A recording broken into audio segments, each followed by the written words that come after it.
Você acha mesmo que a literatura é útil para o seu filho? Eu não acho. Eu tenho certeza de que ela é útil para o seu filho, mas eu tenho certeza absoluta. Eu só acho, e eu vou te mostrar aqui hoje, que do jeito que ela tem sido ensinada hoje em dia, em muitas escolas, ela não apenas é inútil para a educação do seu filho, como ela pode até atrapalhar. Então me acompanha que a gente vai conversar sobre isso nesse vídeo.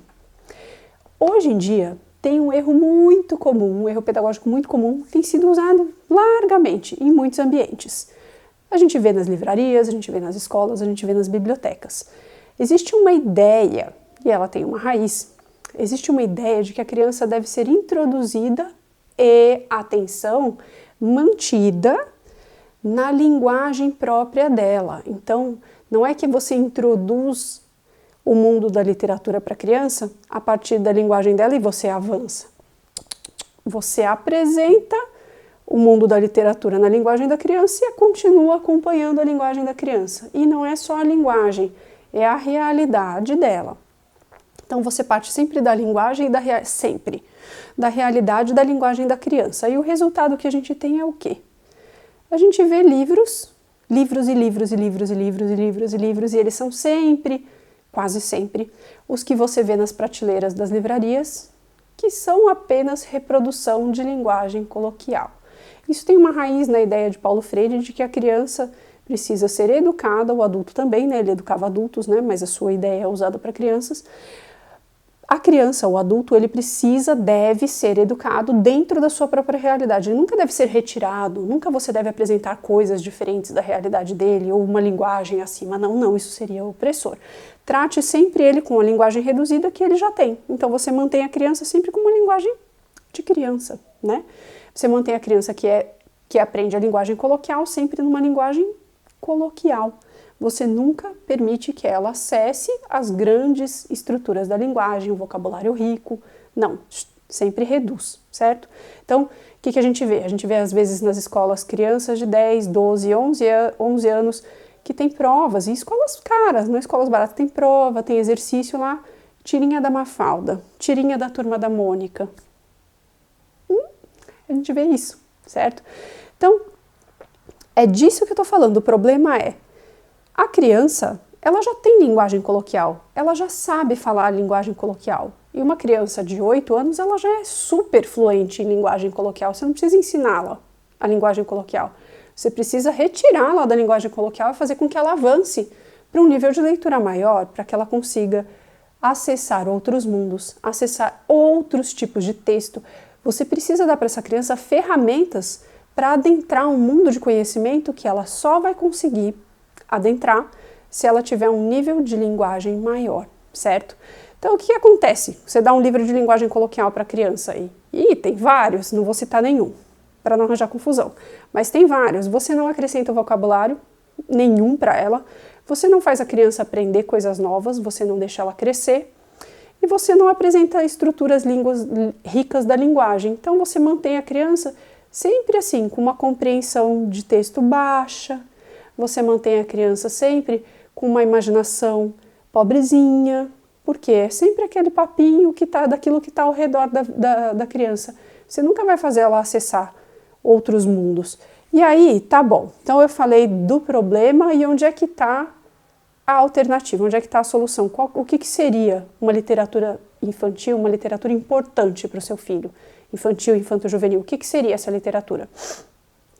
Seria uma literatura de linguagem rica, certo? Então, uma literatura que sempre está um pouquinho acima do nível do seu filho, bem próxima, ou quase igual ao nível de leitura dele, um pouquinho para cima, para ele ir sempre subindo, né? Quando ele se acostuma com esse primeiro degrau, você põe ele nesse primeiro degrau um tempinho, daqui a pouco você sobe mais um pouquinho, ele chega aqui, você sobe mais um pouquinho e por aí vai. Como eu disse em outros vídeos, para muitas coisas na educação, a palavra é sempre gradação, certo? Então, uma linguagem rica, sempre uma linguagem rica, em vocabulário, em estruturas da linguagem, então parágrafos, frases, verbos diferentes, não aquilo... Mônica olhou e disse, ploft, cebolinha caiu, tuft, né? Coisas avançadas. E isso eu falei da forma, a linguagem. O que mais? O conteúdo. O que está no conteúdo da boa literatura? Coisas comezinhas, coisas bobas do dia a dia. Então, fulano abriu a porta do quarto, chegou na sala, a mãe serviu um prato, tem, né, um diário do fulano lá. A mãe chegou na sala, a comida estava fria, puxa.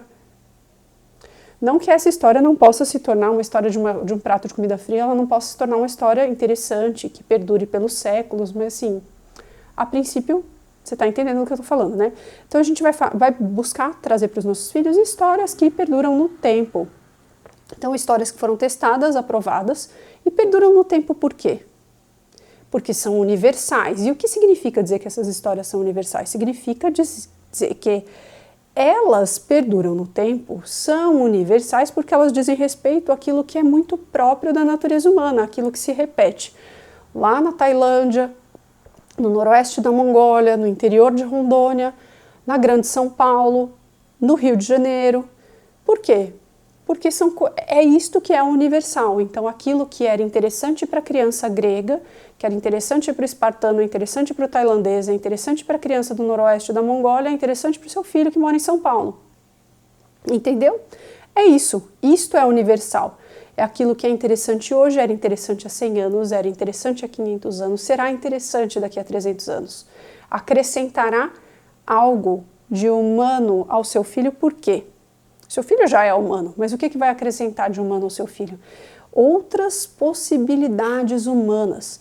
Então, quando você entrega para o seu filho, por exemplo, um livro das Crônicas de Nárnia, do Senhor dos Anéis, o Hobbit, um livro do Júlio Verne, o que você está entregando para ele? Um rol de possibilidades humanas tratando daquilo que é próprio do humano e fazendo com que ele se humanize mais. Em que sentido? No sentido de que ele vai aprender sobre coragem, sobre amizade, sobre lealdade, sobre generosidade, sobre aventuras, sobre como ousar, como ser legal com os amigos, como fazer coisas divertidas, como se divertir. Então, tudo isso vai estar dentro desses livros. Não vão ser livros assim para matar o tempo. Eu não digo nem passatempo. Livros de linguagem coloquial que não tem conteúdo e não tem forma boa, não acrescenta nada, não retira o seu filho de onde ele está. Isso aí não é passatempo, não é para passar, é para matar, estrangulado o tempo com requintes de crueldade. Era melhor que seu filho estivesse aprendendo a fazer uma panqueca com você, fazendo uma atividade ao ar livre, seria melhor, não seria essa perda de tempo, né? E encher a cabeça dele com coisas que não servem para nada, fazer com que ele odeie literatura e nunca entenda por que tem gente que gosta de literatura, né? Portanto, fechando aqui, o que eu estou falando que é bom na literatura? Qual é a literatura útil? A literatura que tem forma e conteúdo. Que forma e que conteúdo? Uma literatura que tem uma forma boa, então ela puxa a linguagem do seu filho, e uma literatura que tem um conteúdo bom, então ela puxa o imaginário do seu filho para coisas ricas, para a generosidade, para as virtudes, para o amor, para a coragem, certo? Então, a forma e o conteúdo. Qual é essa literatura, Ana Paula? Essa literatura é aquilo que existe de clássicos infanto-juvenis da literatura. Então, quais são esses clássicos? Então, vou exemplificar, vou esquecer várias pessoas, vou lembrar outras. Júlio Verne, quem mais? Aquele livro Jardim Secreto, Poliana, Poliana Moça, aquele Heidi, né? H-E-I, como é alemão, acho que fala Heidi, né? Os livros da Laura Ingalls Wilder, Olavo Bilac tem histórias infantis muito boas, ele, o Coelho Neto, Tolkien, C.S. Lewis. Aqui, por exemplo, eu tenho um livro aqui na minha mão, um exemplo do que é um livro que faz a criança avançar na vida, né? Esse livro aqui, que é o livro Hércules, do Menelaos Stefanides. Ele nem me parece que tenha sido escrito propriamente para crianças e adolescentes, mas ele é um livro sobre mitologia grega, cuja linguagem é boa para jovens, crianças mais velhas, né, e jovens adolescentes. Então ele é um livro que tem um conteúdo interessante, ele fala sobre aventura, é uma história que foi contada por séculos na própria cultura dela e foi interessante por séculos para aquelas crianças, e perdurou no tempo por quê? Perdurou no tempo porque tem coisas universais aqui, tem coisas que dizem respeito a mim e a você. Então é uma história que tem uma linguagem boa, ela tem parágrafos, ela tem travessão, ela tem frases compridas, ela tem vocabulário, então isso aqui. E ainda, além de tudo, nessa edição, que é do Clubinho Literário da Camila Abadi, procurem, porque isso aqui vale muito a pena. Ela ainda é bonita, né? O que é um plus, né, para a criança. Vem com brindes, etc. Marca texto com imagem, é lindo. Então, essa aqui é a dica, né? Se você quer que o seu filho desenvolva a inteligência, se você quer que ele tenha uma inteligência mais sofisticada, note, isso será impossível se você não desenvolver e sofisticar a linguagem. Você já viu alguém que é genial, é brilhante, é um gênio, é uma pessoa intelectual que descobriu coisas super avançadas e tem uma linguagem super rudimentar? Isso não acontece, não é? O que a gente vê é que a linguagem e a inteligência, elas vão subindo juntas. Então, se você quer desenvolver a inteligência do seu filho, você tem que desenvolver a linguagem também, certo? Então, tá aqui. Tem algumas boas indicações de livros, a literatura infantil é super útil, sim, e a literatura adulta também. Talvez você não soubesse, porque a literatura adulta é útil, e hoje você aprendeu um pouquinho também. Então, dá um like no vídeo, se inscreve no canal, que tem muita coisa boa aqui, e envia esse vídeo para um pai e uma mãe que com certeza vão gostar desse conteúdo. Obrigada, até mais!